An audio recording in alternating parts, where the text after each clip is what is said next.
കൂട്ടുകാർക്ക് നല്ലൊരു ദിവസം ആശംസിച്ചോണ്ട് മാമ്പഴത്തിന്റെ പുതിയ വീഡിയോയിലേക്ക് സ്വാഗതം.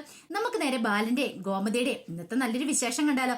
അങ്ങനെ ഇന്നത്തെ വിശേഷത്തില് ഗോമതി ആര്യനെ മീനാക്ഷിനെ വിളിച്ചെടുത്ത് കുറച്ച് കാര്യങ്ങളൊക്കെ സംസാരിക്കുകയാണ്.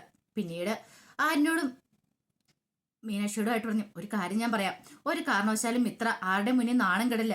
ഇവിടെയും കൊണ്ട് അങ്ങോട്ട് ചെന്നിട്ടുണ്ടെങ്കിൽ ഒരു പക്ഷെ അവിടെ ചെല്ലുമ്പോൾ നാട്ടുകാരെല്ലാം കളിയാക്കും. ഒരുത്തൻ്റെ കൂടെ ഒളിച്ചോടിയിട്ട് അവന് ഉപേക്ഷിച്ചിട്ട് പോയെന്നൊക്കെ പറഞ്ഞ് അങ്ങനെ നാണം കേട് സഹിച്ച് അന്തേട്ടനോ അച്യുതേട്ടനോ ഒക്കെ ജീവിക്കുമെന്ന് എനിക്ക് തോന്നില്ല.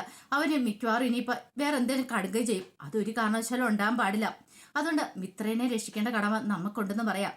പെട്ടെന്ന് മീനാക്ഷി ചോദിച്ചു, അമ്മ എന്ത് വർത്താനം പറയണേ, നമുക്ക് എന്ത് ചെയ്യാൻ സാധിക്കും? മിത്രേനെ അവളുടെ വീട്ടിൽ കൊണ്ടേ ആക്കാം, അല്ലാതെ നമുക്കൊന്നും ചെയ്യാൻ കഴിയില്ലല്ലോ എന്ന് പറയാം. കാര്യം പറഞ്ഞു, ശരിയാ ഏട്ടത്തി പറയാം, ശരിയായിട്ടുള്ള കാര്യം. മിത്രേനെ അവളുടെ വീട്ടിൽ കൊണ്ടേ ആക്കാന്ന് പറയാം. അതൊന്നും നടക്കുന്ന കാര്യമല്ല ആര്യ. അവളുടെ വീട്ടിൽ കൊണ്ടേ ആക്കിയിട്ടുണ്ടെങ്കിൽ അവരിത് സഹിക്കുവോ? നാട്ടുകാരുടെ കളിയാക്കലുകൾ ഇന്നും നാളെ എന്നല്ല, ജീവിതകാലം മുഴുവൻ അത് തുടർന്നുകൊണ്ടിരിക്കും. ഒരുത്തൻ്റെ കൂടെ ഒളിച്ചോടിപ്പോയ പെണ്ണല്ലേ, പിന്നെ എന്താ അവൾക്കൊരു നല്ല കല്യാണം വരുമോ? ഞാൻ നോക്കിയിട്ട് അവളെ മനസ്സിലാക്കുന്ന ഒരാൾ തന്നെ വേണം അവളെ വിവാഹം കഴിക്കാനെന്ന് പറയാം. പെട്ടെന്ന് മീനാക്ഷി പറഞ്ഞു, അങ്ങനെ ഒരാളെ അവരുടെ വീട്ടുകാരുണ്ടായി കൊടുത്തോളൂല്ലേ അവളുടെ. പിന്നെ അമ്മ എന്തിനാ ടെൻഷൻ അടിക്കണമെന്ന് ചോദിക്കും. ഇല്ല, അവർക്ക് ഒരിക്കലും അങ്ങനെ ഒരാളെ ഉണ്ടാക്കി കൊടുക്കാൻ പറ്റില്ല ഈ ജീവിതത്തില്. ഇത് കേട്ടെന്നു ആരും ചോദിച്ചു, അല്ല അമ്മ പിന്നെ എന്ത് ചെയ്യാനാ പുറപ്പെടുന്നേ? അമ്മയുടെ മനസ്സിലെ പ്ലാൻ എന്താന്ന് ചോദിക്കും. എനിക്കറിയാം, കാരണം ഞാൻ ഗുരുവായൂരപ്പനോട് പറഞ്ഞൊരു കാര്യമുണ്ട്. എൻ്റെ മനസ്സിൽ വേവലാതിയുണ്ട്. ആ വിഷമം എന്താന്ന് എനിക്കും ഗുരുവായൂരപ്പനും അറിയാം. ഞാൻ ഒരു കാര്യം തീരുമാനിച്ചു, മിത്രയുടെ വിവാഹം അത് എത്രയും പെട്ടെന്ന് നടത്തണമെന്ന് പറയാം. ഇത് കേട്ട് ആര്യം പറഞ്ഞു, അല്ല മിത്രയുടെ വിവാഹം നടത്താൻ അമ്മ ഉദ്ദേശിക്കുന്ന പോലെയാണോ? അമ്മ ഇത് എന്ത് ഭാവിച്ചാ? അവളെ സ്നേഹിച്ച ആള് ചതിച്ചിട്ട് പോയില്ലെന്ന് ചോദിക്കും. അതൊക്കെ എനിക്കറിയാം, പക്ഷെ ഇത് അങ്ങനെയല്ലാന്ന് പറയണേ. പിന്നെ എങ്ങനെയാ അവളെ ഇനിയിപ്പം സ്വീകരിക്കണമെങ്കിൽ യോഗ്യനായിട്ടുള്ള ഒരാൾ മാത്രമേ ഉള്ളൂ, അവളെ മനസ്സിലാക്കാൻ പറ്റുന്ന ഒരാൾ മാത്രമേ ഉള്ളൂ എന്ന് പറയാം. ഇത് കേട്ട ആര്യം ചോദിച്ചു, അതാരാമെന്ന് ചോദിക്കണം. അത് നീയാണ്, നീ അവളെ വിവാഹം കഴിക്കണമെന്ന് പറയാം. ഒരു നിമിഷം ആരിന്റെ കണ്ണൊക്കെ എന്നോട് മിഴിഞ്ഞു വന്നു. അമ്മ എന്താ പറയണേന്ന് ചോദിക്കണം. സത്യമാണ് ഞാൻ പറയണേ, നീ അവളെ വിവാഹം കഴിക്കണമെന്ന് പറയും. പെട്ടെന്ന് മീനാക്ഷി വന്നിട്ട് ചോദിച്ചു, ഇതെന്ത് പരിഹാരം അമ്മേ?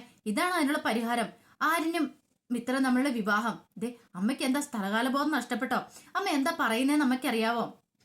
അത് മാത്രമല്ല, അച്ഛനോട് പോലും അമ്മ ചോദിച്ചിട്ടില്ല. അമ്മ അച്ഛനോട് ഇതിനെക്കുറിച്ചൊക്കെ അനുമതി മേടിക്കണമെന്ന് ചോദിക്കും. വേണ്ട, അച്ഛനോട് പറഞ്ഞ അച്ഛൻ ഒരുപക്ഷെ സമ്മതിച്ചെന്ന് വരത്തില്ല, അതുകൊണ്ട് വേണ്ട, അത് ശരിയാകത്തില്ല, ആരോടും ചോദിക്കണ്ട, ഞാൻ പറയാൻ നീ അങ്ങോട്ട് അനുസരിച്ചാൽ മതി എന്ന് ആര്യനോട് പറയാം. ഇത് കേട്ട ആര്യം പറഞ്ഞു, അമ്മ ഇത് എന്ത് ബാധിച്ചാ? ഞാനും അവളൊന്നും ശത്രുക്കളാ, എനിക്ക് അവളെ വിവാഹം കഴിക്കാൻ പറ്റില്ല. അറിയാലോ അവളുടെ സ്വഭാവം എന്താന്നുള്ളത്, അത് അമ്മയ്ക്ക് നന്നായിട്ട് അറിയാവുന്നല്ലേ? എനിക്കറിയാം ആര്യ, പക്ഷെങ്കിൽ അതൊക്കെ അറിഞ്ഞിട്ട് തന്നെ ഞാൻ പറഞ്ഞേ, നിന്റെ സ്വഭാവം നല്ലതാ, അവളുടെ അതുപോലെ തന്നെയാ. അവളെ മനസ്സിലാക്കാനായിട്ട് നിനക്ക് മാത്രമേ പറ്റുള്ളൂ. ഇനി പുറത്തുനിന്ന് ഒരു ചെറുപ്പക്കാരൻ വന്നിട്ടുണ്ടെങ്കിൽ ഒരിക്കലും അവൾക്ക് ശാശ്വതമായൊരു ജീവിതം ഉണ്ടാകത്തില്ല. അത് നിനക്കോ കൊടുക്കാൻ കഴിയുള്ളൂ. എൻ്റെ കുഞ്ഞുനാളിലെ മുള്ള ആഗ്രഹമായിരുന്നു നീയും അവളും തമ്മിൽ ഒന്നാവണമെന്നുള്ളത്, നിങ്ങളെ വിവാഹം കഴിക്കണം എന്നുള്ളത്.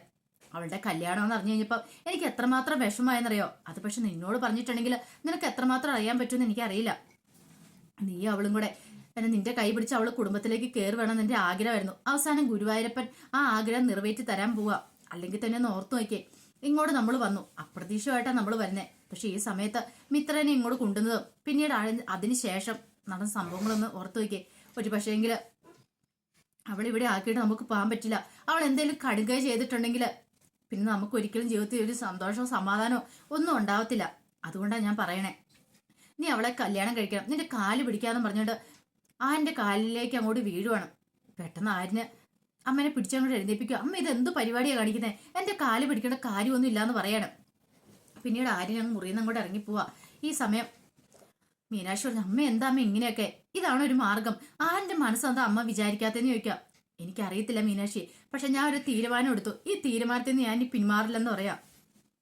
അമ്മേ, ഇത് ജീവിതമാണ്, അവൻ്റെതായ ഇഷ്ടങ്ങളുണ്ട്. അമ്മ ഈ ഒരു കാര്യം അവൻ്റെ തലയിൽ അടിച്ചേൽപ്പിക്കുകയല്ല വേണ്ടതെന്ന് പറയാം. എനിക്കറിയാം, പക്ഷെ എന്തു തന്നെ പറഞ്ഞാലും ശരി, ഒരു കാര്യം ഞാൻ തീരുമാനിച്ചുറപ്പിച്ചു. ഇനി ഈ തീരുമാനത്തിൽ നിന്ന് ഞാൻ പിന്നോട്ടില്ല. അല്ലമ്മേ, അച്ഛനെന്ന് അറിഞ്ഞു കഴിയുമ്പോൾ എന്തൊക്കെ പ്രശ്നങ്ങളുണ്ടാവും എന്നറിയാമോ? എനിക്കറിയാം. എന്തിനെ ഫേസ് ചെയ്യാൻ തയ്യാറായിട്ടാണ് ഞാൻ അങ്ങോട്ട് പോണേ. ഒരു കാര്യം ഞാൻ പറഞ്ഞേക്കാം, ഈ കല്യാണം നടക്കണമെന്ന് പറയാം. പിന്നീട് ഗോമതി നേരെ മിത്ര അരിയിലേക്ക് പോവാണ്. ഈ സമയം മീനാക്ഷി ഒപ്പം ചെന്നു. ഈ സമയം മിത്രനെ സമാധാനിപ്പിച്ചുകൊണ്ടിരിക്കുകയാണ്. ജാനകിയും കാവ്യൊക്കെ അരികിലുണ്ട്. അതെ, എന്താണെങ്കിലും ഗോമതി ചേച്ചി നല്ലൊരു തീരുമാനമായിട്ടായിരിക്കും വരുന്നത്. അതുകൊണ്ട് മിത്രമോള് വിഷമിക്കണ്ട കേട്ടോ, ധൈര്യമായിട്ട് ഇരിക്കാൻ പറഞ്ഞുകൊണ്ട് സമാധാനിപ്പിക്കുന്ന സമയത്താണ് ഗോമതി അങ്ങോട്ട് ചെല്ലുന്നത്. ഗോമതിയെ കണ്ടത് മിത്ര പെട്ടെന്ന് എഴുന്നേറ്റ് അപ്പച്ചിന്ന് പറഞ്ഞ് എഴുന്നേൽക്കുവാണ്. അതെ, ഞാൻ ഒരു തീരുമാനം എടുത്തു. അല്ല, നിന്റെ ഇനി തീരുമാനം എന്താ? അതും കൂടെ എനിക്ക് അറിയണമെന്ന് പറയാം ആദ്യം. പെട്ടെന്ന് മിത്രയൊന്നും മിണ്ടിയില്ല. അല്ല നിന്റെ പ്ലാൻ എന്താ? നീ വീട്ടിലേക്ക് വരുന്നില്ലെന്ന് ചോദിക്കുക. മിത്ര പറഞ്ഞില്ല, ഞാൻ അങ്ങോട്ട് വരുന്നില്ല, എനിക്ക് അങ്ങോട്ട് വരാൻ പറ്റില്ലെന്ന് പറയാ.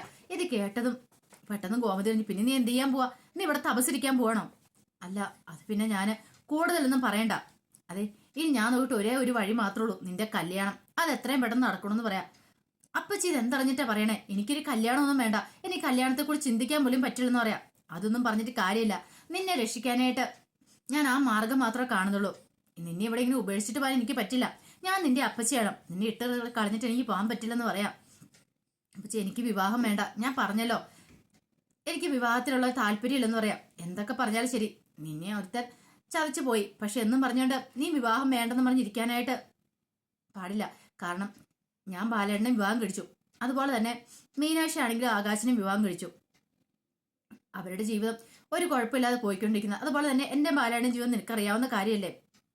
ഇനിയിപ്പം വേറൊന്നും നീ വിചാരിക്കുക വേണ്ട, നീ ഒരു വിവാഹം കഴിക്കണമെന്ന് പറയാം. പെട്ടെന്ന് തന്നെ മിത്രയൊന്നും മിണ്ടിയില്ല. ഈ സമയത്ത് മീനാക്ഷി പറഞ്ഞു, അമ്മ പറയുന്ന അനുസരിക്കുക, കല്യാണത്തിന് സമ്മതിക്കാൻ പറയാണ്. പിന്നെ നിന്നെ അറിയാവുന്ന ഒരാൾ തന്നെ നിന്റെ ജീവിതത്തിലേക്ക് വളർന്ന് എനിക്ക് ആഗ്രഹമുണ്ട്, അതുകൊണ്ട് ഞാനൊരു തീരുമാനം എടുത്തു, നീ മിത്രനെ വിവാഹം കഴിക്കണമെന്ന് പറയാം. ഇത് കേട്ടതും പെട്ടെന്ന് തന്നെ അല്ല ആരിനെ വിവാഹം കഴിക്കണമെന്ന് പറയാം. പെട്ടെന്ന് തന്നെ അത് പേര് പറഞ്ഞപ്പോൾ മാറിപ്പോയതാട്ടോ. പെട്ടെന്ന് തന്നെ മിത്ര ചോദിച്ചു, ആരിനെ വിവാഹം കഴിക്കാൻ? ഞാനോ? അപ്പച്ചി ഇത് എന്ത് ഭാവിച്ചാന്ന് ചോദിക്കും. എനിക്കറിയാം മോളെ, നിനക്ക് പെട്ടെന്നാവുന്ന സ്വീകരിക്കാനായിട്ട് പറ്റില്ല. പക്ഷെ നീ ഒന്ന് ആലോചിച്ച് നോക്കിയേ, അവൻ നല്ലവനാണ്. നിങ്ങൾ തമ്മിൽ ശത്രുക്കളാണെന്നൊക്കെ നീ പറയായിരിക്കും, പക്ഷെ അങ്ങനെയൊന്നുമല്ല. എൻ്റെ ചെറുതിലെ മുതലുള്ള ആഗ്രഹമായിരുന്നു നിങ്ങൾ രണ്ടും ഒന്നിക്കണം എന്നുള്ളത്.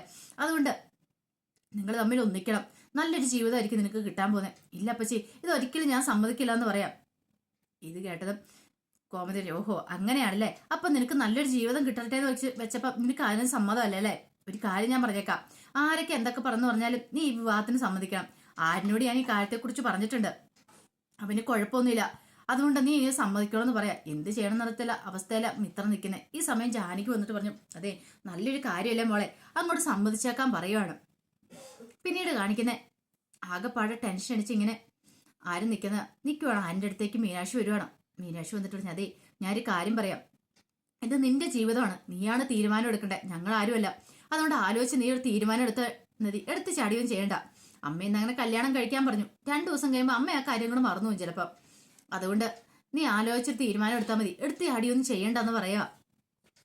പെട്ടെന്ന് ആര്യം പറഞ്ഞു, അല്ല അത് പിന്നെ അടുത്ത് ഞാൻ പറഞ്ഞല്ലോ, ഞാനും ആകാശാണ് കല്യാണം കഴിച്ചിരുന്നെങ്കിൽ ആ സ്നേഹിച്ച് കല്യാണം കഴിച്ചിരിക്കുന്ന. പക്ഷെ ഇങ്ങനെയല്ല, നീയും ഇത്രയും കണ്ടിട്ട് നേർക്ക് നേരെ നോക്കിയിട്ടുണ്ടെങ്കിൽ തമ്മി വഴക്ക.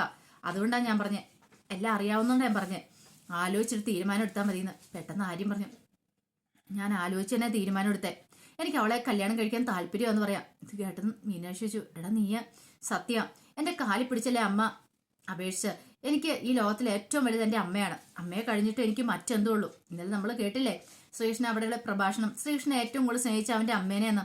അമ്മയ്ക്ക് വേണ്ടി എന്തും ചെയ്യൂ എന്നുള്ള കാര്യം. അതുപോലെ തന്നെ ഞാൻ എൻ്റെ അമ്മയ്ക്ക് വേണ്ടി ഇതപ്പുറവും ഞാൻ ചെയ്യും ഏടത്തി. എനിക്ക് അതിനകത്ത് ഒരു കുറ്റബോധവും ഇല്ല. എൻ്റെ അമ്മയ്ക്ക് വേണ്ടി ചെയ്യുന്ന കാര്യമായതുകൊണ്ട് എനിക്ക് സന്തോഷം മാത്രമേ ഉള്ളെന്ന് പറയണം. മീനാക്ഷിക്ക് പിന്നെ ഒന്നും പറയാനില്ലായിരുന്നു.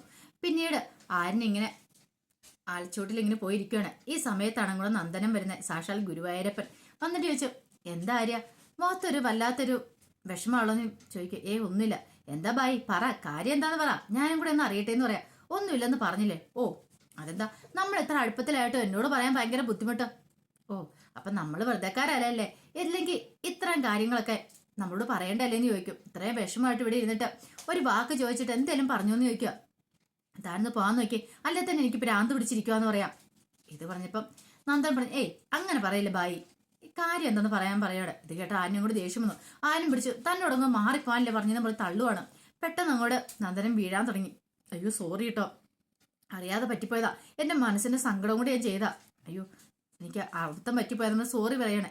അതൊന്നും കുഴപ്പമില്ല, ഞാൻ വീടാനൊന്നും പ്രശ്നമില്ല. പക്ഷെ എന്നോട് ഒന്ന് കടന്നു പോകാൻ പറഞ്ഞില്ലേ, അതെനിക്ക് സങ്കടമായെന്ന് പറയാം. ഇത് കേട്ടതും ആര്യം പറഞ്ഞു, എന്റെ മനസ്സിലെ വിഷമം കൊണ്ടാ, അത് ആർക്കും പറഞ്ഞാൽ മനസ്സിലാവില്ലെന്ന് പറയാം. പെട്ടെന്ന് നന്ദനം ചോദിച്ചു, കല്യാണക്കാരിയാണോ ബായിനെ അലട്ടുന്നതെന്ന് ചോദിക്കുക. ഇത് കേട്ടത് ഞെട്ടലോട് കൂടിയിട്ട് നന്ദനെ നോക്കുവാണ്. അപ്പൊ അതിന്റെ വിശേഷങ്ങളൊക്കെയാണ് കണ്ടത്. ഇതിന്റെ ബാക്കി വിശേഷങ്ങളായിട്ട് വൈകുന്നേരത്തെ പ്രമോയി വരാട്ടോ. ഒരിക്കൽ കൂടി എല്ലാവർക്കും നല്ലൊരു ദിവസം ആശംസിച്ചു നിർത്തുന്നു. നന്ദി.